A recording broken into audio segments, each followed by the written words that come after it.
What is up, Bills Mafia? Happy Wednesday, happy hump day, and today we are talking about the 5 most important free agent additions for the Buffalo Bills this offseason. But before we get to that, let's hit that intro. This is PZ Music.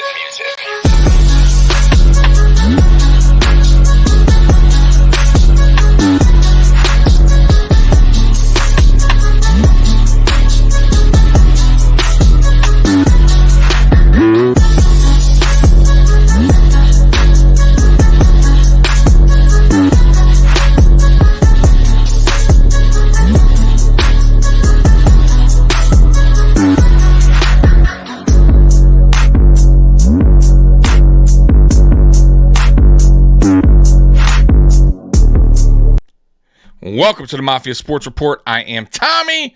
Please like, subscribe, hit the notification bell because I always forget to tell you. Anyways, what is going on, Bills Mafia? Happy hump day to ya.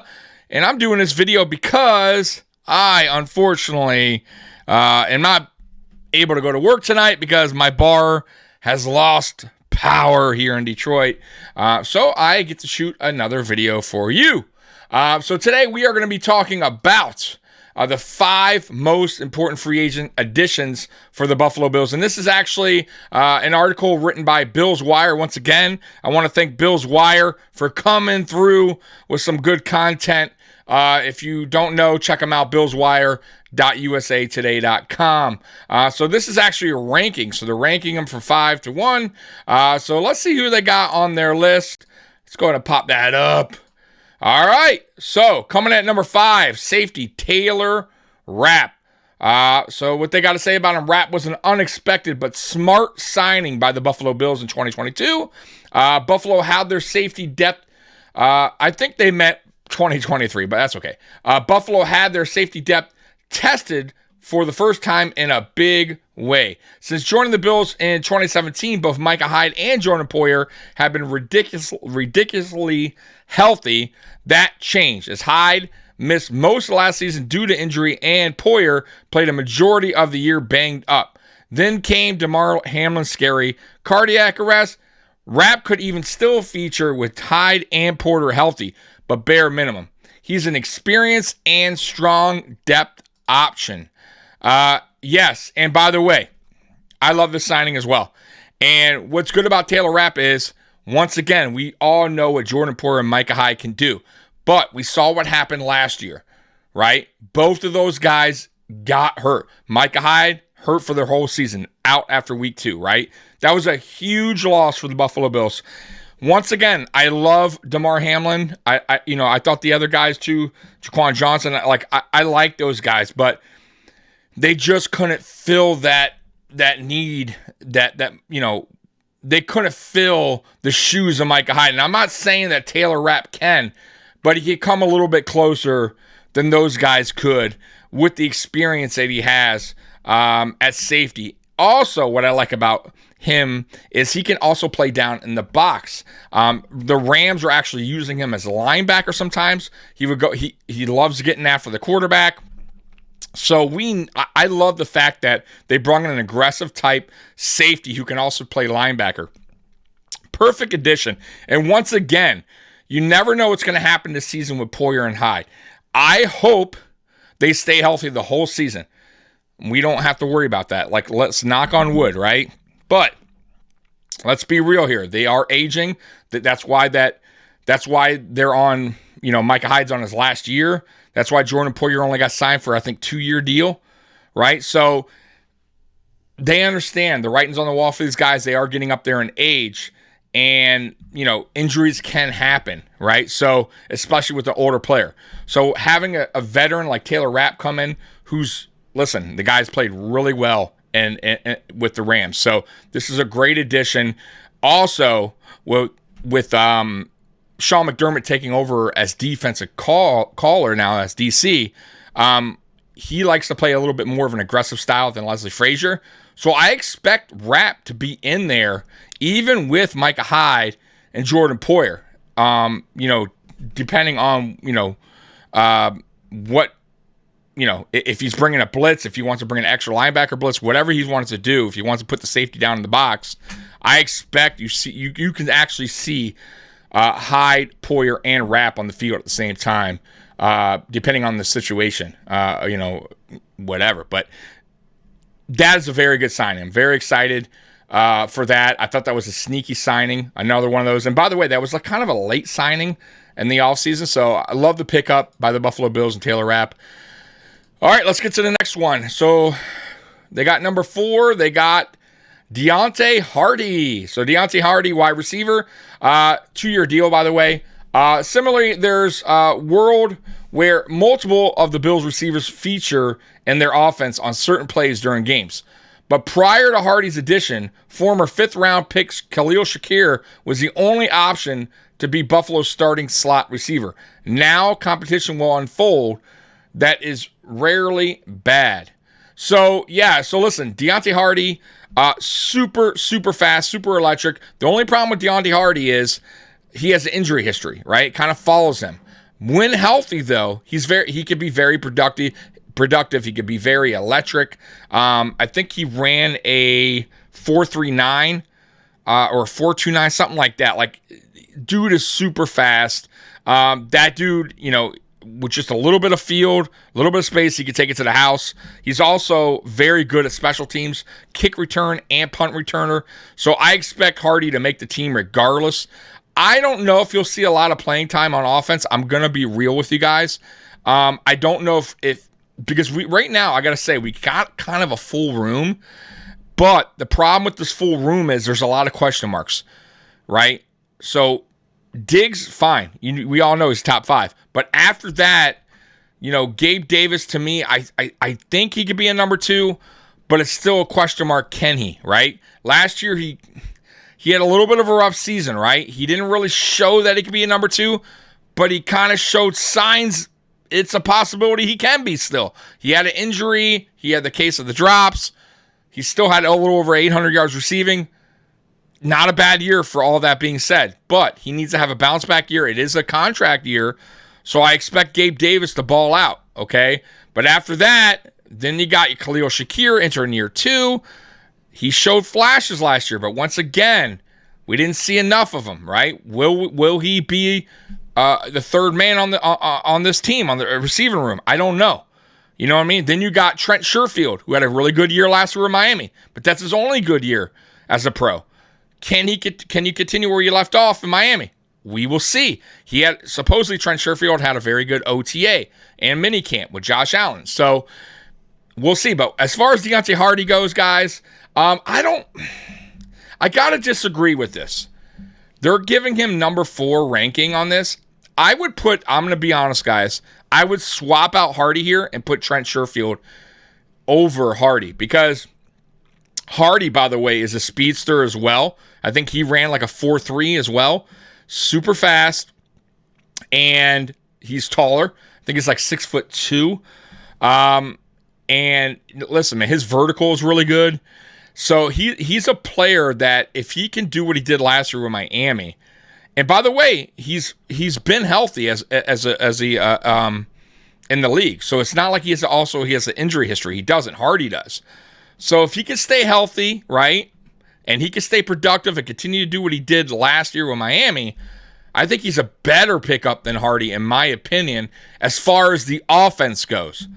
Now, special teams, yeah, Hardy probably has that on him because he's probably going to be doing both kick return and punt return, even though kick return is probably not going to be much because they changed the rules. But so I kind of disagree here with that being at number 4. But it is what it is, guys. So let's go to the number 3. Number 3, they got offensive line Connor McGovern. So he signed a 3-year deal. And this is what they got to say about Connor McGovern. There will be no bigger position battle for the Bills this offseason than the one at guard. After making a decent-sized splash at the position, McGovern, it's 4 to 5 players fighting it out for the 2 starting spots. David Andrews, who, by the way, that was a good pickup as well, joins McGovern under the category of free agent additions. Then there's a second-round rookie, Osiris Torrance, which, by the way, is playing right guard. incumbent Ryan Bates and Ike Bacher, who is coming off a long-term injury. We'll hope to take those top 2 spots. The Bills sorely need to improve down the middle of their offensive line. The AFC East has some of the NFL's top defensive tackles. They need to keep away from quarterback Josh Allen. So here's the deal. So Connor McGovern is going to play left guard. And he signed a 3-year deal, which is really, I think, technically like a 2-year deal. And he had flashes in Dallas where he looked really good. And then some games he didn't look so good. If we can get the good Connor McGovern, the flashes that he's shown in Dallas, this is a great pickup because the Bills desperately needed help at the offensive line position.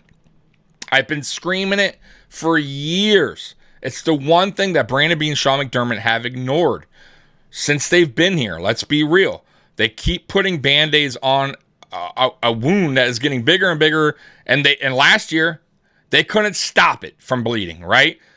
The Band-Aids weren't working anymore, right? Saffold was a joke, and I'm not saying he's a bad player, just I think his age finally caught up to Saffold, and he just did not have a good year for the Buffalo Bills, and it showed. He played poorly. And Ryan Bates, I love Ryan Bates. I do. I love the fact that he could play any position. But that doesn't mean he's great at every position or good at every position. Ryan Bates is better at left guard than he is at right guard. We used him last year at right guard. Well, now that we got McGovern at left guard, Ryan Bates goes over to staying at right. But we drafted O'Cyrus Torrence, who in my opinion is a way step up than Ryan Bates, who I think O'Cyrus Torrence could be a beast in the NFL. I think he could be one of the best guards in the NFL years to come. Will he be his rookie year? I don't know. Y'all know how McDermott is. He's tough on rookies, right? But I expect O'Cyrus Torrence to beat out Ryan Bates. But back on McGovern. Listen, I think it's a smart pickup. You got to remember, guys, getting offensive line in this league is very tough. Most teams lock up their good offensive linemen, right? They extend them early. They don't let them go. So for the minimal amount of cap that we had, this was the best option. I like the pick. He's a run blocker as well. And he's a step up, he's a step up over Saffold in my opinion. So good pickup. We'll see how it goes.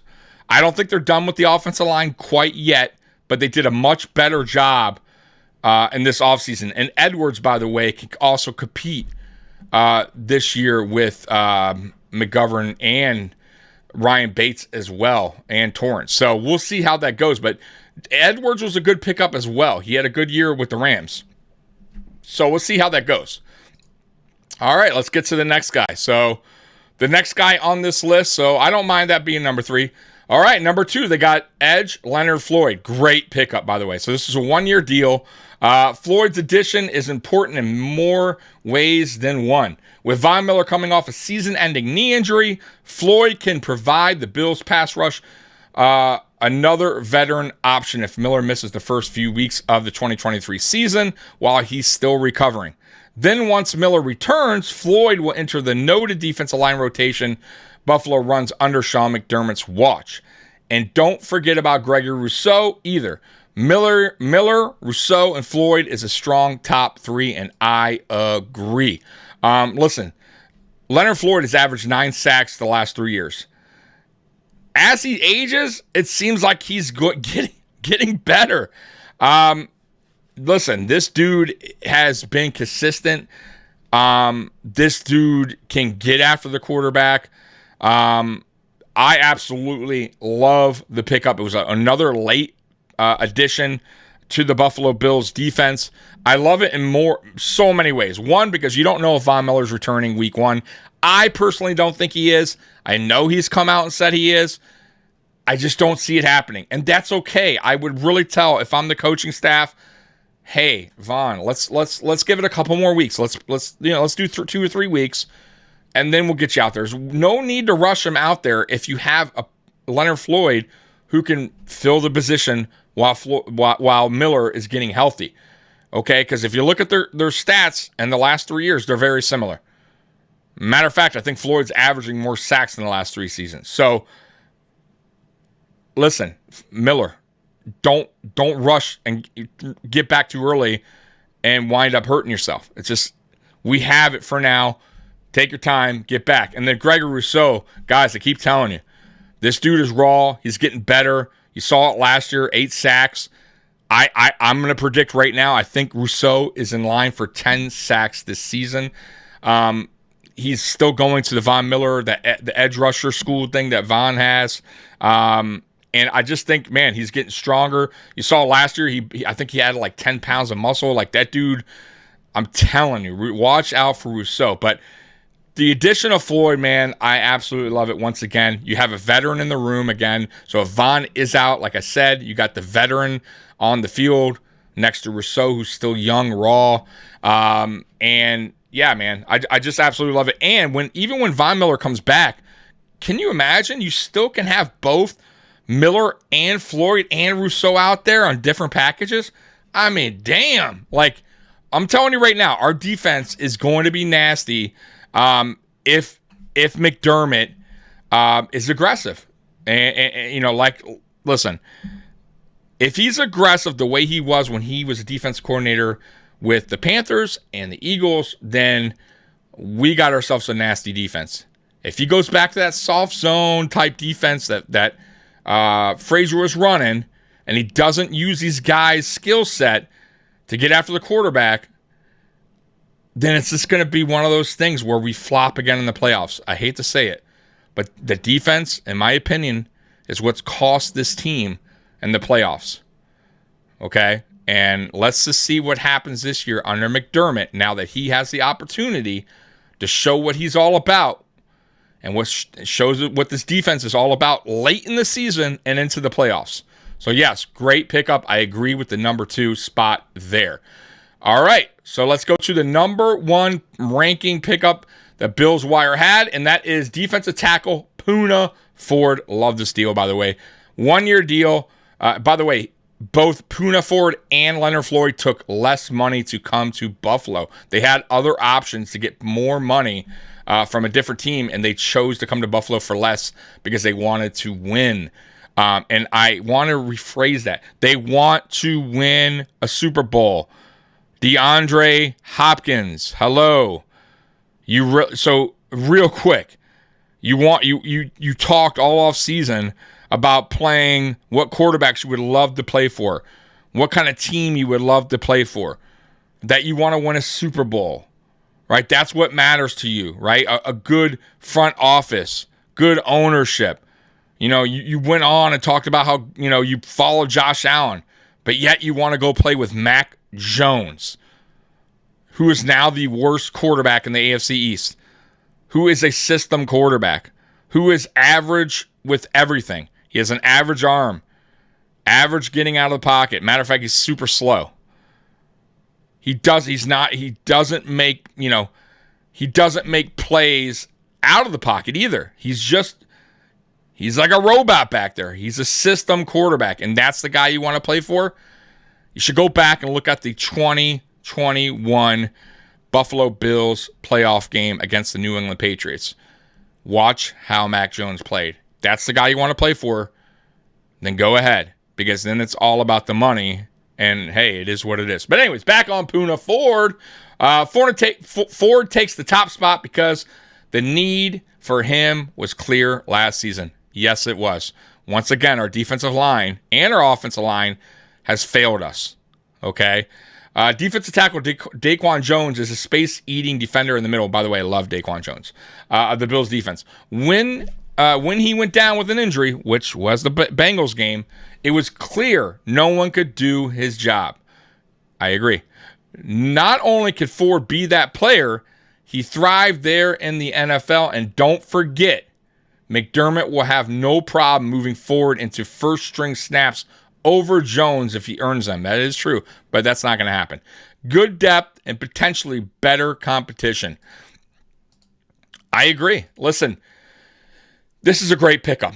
Absolutely great. I would say it's a toss-up between Floyd and Ford at 1. You can make the argument either one. Absolutely love the pickup. Once again, depth, and a quality depth piece, guys. This guy is an absolute beast. Seattle Seahawks fans love this dude. They're gonna miss him. Trust me, they're already saying it. When he left for Buffalo, when Seahawks didn't sign him, he was a monster there. They played him out of position. Matter of fact, they even acknowledged they played him out of position, and that's why he had a kind of an off year. But this dude can make it happen. He's you know who he reminds me of? Like a younger Jordan Phillips. He has that energy about him. You know when Jordan Phillips gets going? When Jordan Phillips, by the way, we signed him back too. Love it. But when Jordan Phillips is healthy and out there, he is productive, guys. He's full of energy, right? He gets the crowd into it. This is this guy, Puna Ford. I'm telling you, him and Jordan Phillips are like the same. They got that energy, right? And they bring it, you know? And that's, listen, Puna Ford, by the way, stays healthy as well. Guy you don't need to worry about with his injury history. That guy's perfect guy to have in a rotation. So I absolutely love this pickup. I totally agree with Bill's Wire. The only one I disagree with on this list would have to be Deonte Hardy. Deonte Hardy coming at number 4. I just disagree. I think Sherfield is a better pickup than Hardy would be. You can even argue Damian Harris should be on this list over Hardy. Okay. The only reason I wouldn't put Harris over Sherfield is because Harris has such a big injury report. I mean, it dates back, guys. He just does not stay healthy, and it really is concerning. If he could stay healthy, then yes, that was a freaking hell of a pickup, Damian Harris. But as of right now, what I saw from Sherfield, what I've heard about Sherfield in minicamp and OTAs, I'm super excited to see what this guy can bring this year with the Buffalo Bills. Like what him and Josh can, if they could build a chemistry together. So yeah, that's the only one I disagree with this on this list. So guys, comment below. Let me know who you think your top 5 are as far as ranking the top 5 free agent signings. So who do you guys got as your top 5? I'm very curious. And guys, once again, Bills Mafia, I love you. And as always, go Bills. I'm out of here. Peace.